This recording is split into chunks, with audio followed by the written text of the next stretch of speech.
आइन का पार्लियामेंट का फिर क्या इख्तियार है, एग्जीक्यूटिव पावर्स और उसके अलावा जो आपकी मुकन्नना की ताकत है वो कहाँ रहेगी? और फिर 26वीं तरमीम ने बहरहाल जो इंतज़ामी ढांचा है और इसके साथ साथ आइनी ढांचा उसको कुछ थोड़ा सा तो काफ़ी ज़्यादा बल्कि डिस्टर्ब किया है, नहीं?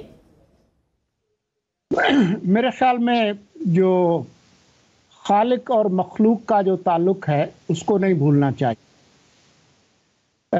इस पार्लिमान ने आइन को जन्म दिया।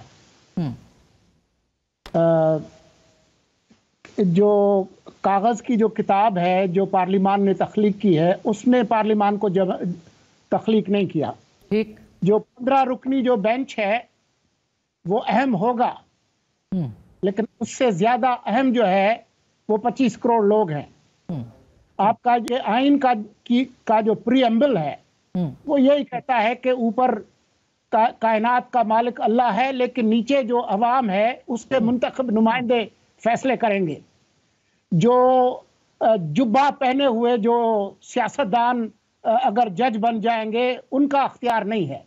तो इससे ये जो अंडे और चिकन की बहस जो है वो हम करते शायद कई साल लग जाएंगे, लेकिन दिन के खात्मे पर अख्तियार अवाम का है और उसके मुंतखब नुमाइंदों का है।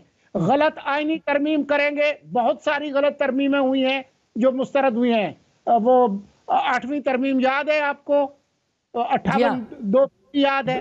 तो अगर ये तरमीम गलत है तो इसको ठीक करने का अख्तियार भी अवाम और उसके मुंतखब नुमाइंदों को है।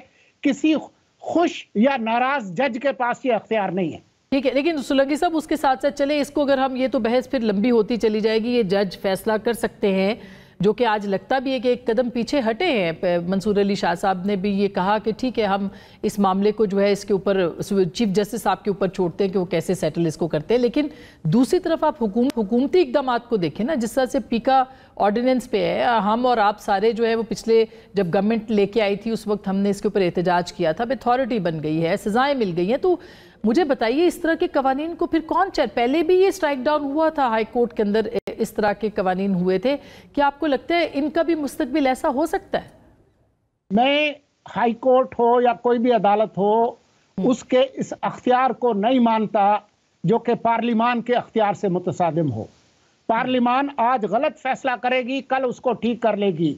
जजेस को यह अख्तियार नहीं दिया जा सकता। या तो आपकी अदलिया की शानदार तारीख होती, मौलवी तमीजुद्दीन केस से लेकर बंदियाल साहब तक, जिस तरीके से हर डिक्टेटर को उन्होंने जायज करार दिया है, हर गलत को उन्होंने सही करार दिया है, तो मेरे बाल सफेद हो गए हैं।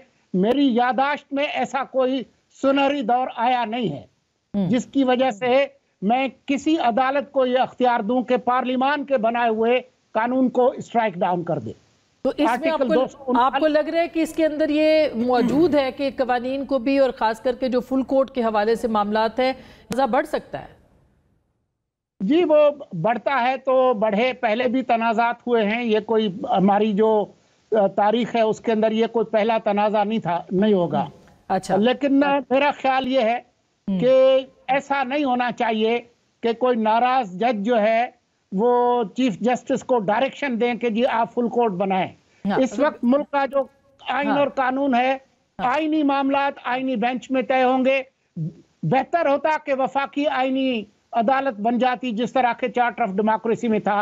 वो नहीं हुआ। तो अब ये जो पेचीदगियां हैं उससे हम निपटेंगे।